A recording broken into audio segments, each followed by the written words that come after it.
Well, lots of scandals are now surrounding the Biden administration. 3 separate scandals. One of those being the J6 footage has finally come out, at least some of it, through Tucker Carlson, exposing the radical leftist lies that the Democrats have been telling us. The second being the Wuhan lab leak that they're finally now admitting to. All of us knew a long time ago. And the third being the fact that, well, he seems to have a lot more classified documents than he originally let on, to the tune of 9 boxes that they tried to keep hidden. This is scandal after scandal after scandal. And I feel as if the Biden administration is almost kind of taking a back seat because maybe they've got something else up their sleeve to kind of distract from all of that. And unfortunately, I believe we could be looking at World War III in the very near future. I pray for our country every single day because the Biden administration seems to be shrinking our military arsenal, sending the billions and millions of dollars over to Ukraine in equipment and money and all of that. Meanwhile, we were kicking out our military men, if they had some kind of conservative plan or they didn't get the vaccine. Now, thankfully, that has been reversed. But the other thing we're doing, downsizing our military, is we have a military that has gone woke instead of actually focusing on what they're supposed to, being the freaking military. Meanwhile, we have tensions growing out the wazoo with Russia and China. So much to share with you in today's broadcast, and it really is going to send chills up your spine. Everything from Russia deploying nuclear submarines to their people being told to take iodine pills, in other words, anti-radiation pills. And you're going to hear a little more to that story. But as a reminder, check out my sponsor. Go to lisahavengold.com and check out the latest on Noble Gold investments. Look, if you don't have a 401k or a Roth IRA, now is the time to do that, especially in light of talks of war and all of that. You want to make sure that you are diversified and that you have something other than the dollar. And they can absolutely help you with that. All you got to do is fill out this information here and click Get It Now, and they'll send you that ultimate gold and silver guide for free there, or give them a call at 1-877-646-5347. And right now, with any approved gold IRA over $50,000, they are giving away that 1/4 ounce gold coin that you see there. So you want more information, click that more button or click in the description box below. All right, so let's dive in to what on earth is going on regarding the war and how close we really are. We'll take a look. This is on zerohedge.com. Russians claim control over Bakhmut's east. According to Reuters, the head of Russia's Wagner mercenary group said on Wednesday his forces had taken full control of the eastern part of Ukrainian city of Bakhmut as one of the bloodiest battles of the year-long war appears close to ending. If the claim is true, it would mean Russian forces controlled nearly half the city in their push to secure their first big victory in several months. The General Staff of the Ukrainian Armed Forces said in its Wednesday morning report, quote, "The enemy, despite significant losses, continues to storm the town of Bakhmut." Wagner, the head of, and I'm not going to try to pronounce his name there, said his fighters who have been spearheading the Russia campaign to seize Bakhmut had now captured the city's east. Everything east of Bakhmuta River is completely under the control of Wagner, they said on Telegram. So they supposedly or reportedly got hold of the city, but they are hitting the pause button. This came up early this morning on Newsweek. Wagner forces taking a tactical pause in Bakhmut, says ISW. So they've got some stuff going on over there. Meanwhile, they're still sending out missiles. Here we have CBS News. Russia hits Ukraine with deadly missile barrage as power briefly cut again to occupied nuclear plant. Now, on top of all of this back and forth with Ukraine and Russia that we have been seeing and the tension between Russia and the United States, well, Russia got a surprise early this week where they were told to hurry up and take pills and put on their mask because there was some kind of nuclear attack. Take a look at what I'm talking about here.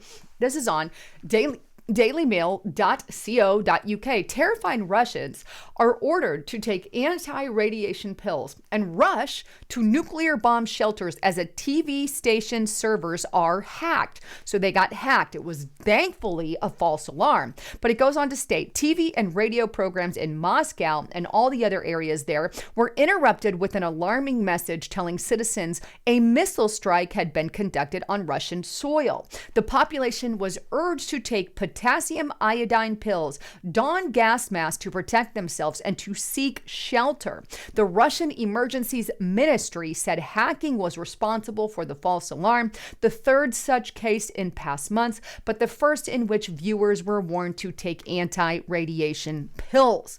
Now, I'm not a Russia citizen, but if I heard that on TV, I would be freak the hell out. And not only freak the hell out, but here's the other thing, that it would cause me to really start worrying how bad things are going to get in light of the war. Could they have had it hacked on purpose? Could it have been a plan by US? Could it have been a plan by Russia? Could it just been some Joe Schmo hacker?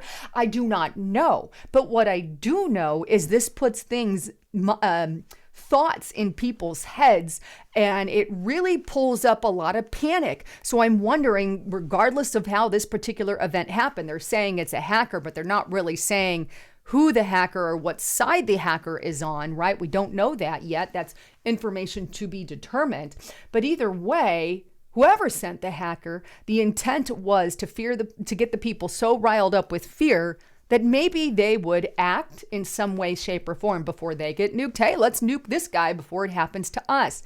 And we know that they're both crazy dictators, Russia's leader and Ukraine's leader. And Ukraine's leader has done a lot of crappy stuff, by the way, especially if you're a Christian. I encourage you to really look into a lot of that. But the bottom line here is I think this is going to spark a lot of problems. And hey, if you're here in the United States of America, I'm going to tell you that you should already have anti-radiation, those potassium iodine pills on hand. By the way, I'm looking for a really good brand of that. So if you leave it in the comment sections below, I'd love to hear your thoughts on just what a good brand is, because I've got to get some more for our household.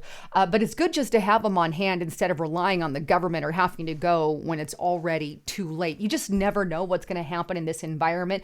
We've got a blundering idiot in charge of the White House who doesn't care about actual policies, but just cares about making us go woke and straight up into communism. We have to start taking matters for our own health and all these things into our hands and prepare for anything that can strike. And I'm not saying that it will.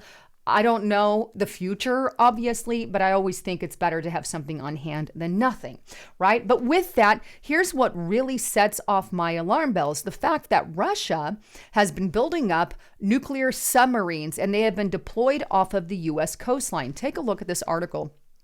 And this is on Newsweek. Russia nuclear submarines deployed off of U.S. coast spark alarm. It goes on. As Vladimir Putin's war in Ukraine continues to rage, U.S. commander and military observers are sounding the alarm about the activity of Russia's submarine fleet thousands of miles away off our coastline. Throughout the war, which began when Putin launched a full-scale invasion of neighboring Ukraine last February, there has been a buildup of Russian Navy forces in the Black Sea. There has also been an increasing presence of Russian submarines off the U.S. coast and in the Mediterranean, according to officials. The Russian Navy commands one of the most diverse submarine fleets in the world. Some are capable of carrying ballistic missiles with nuclear warheads, which Moscow considers key to its strategic deterrent. It goes on, there are indications that, quote, nuclear power submarines have been deploying off the coast of the U.S. and into the Mediterranean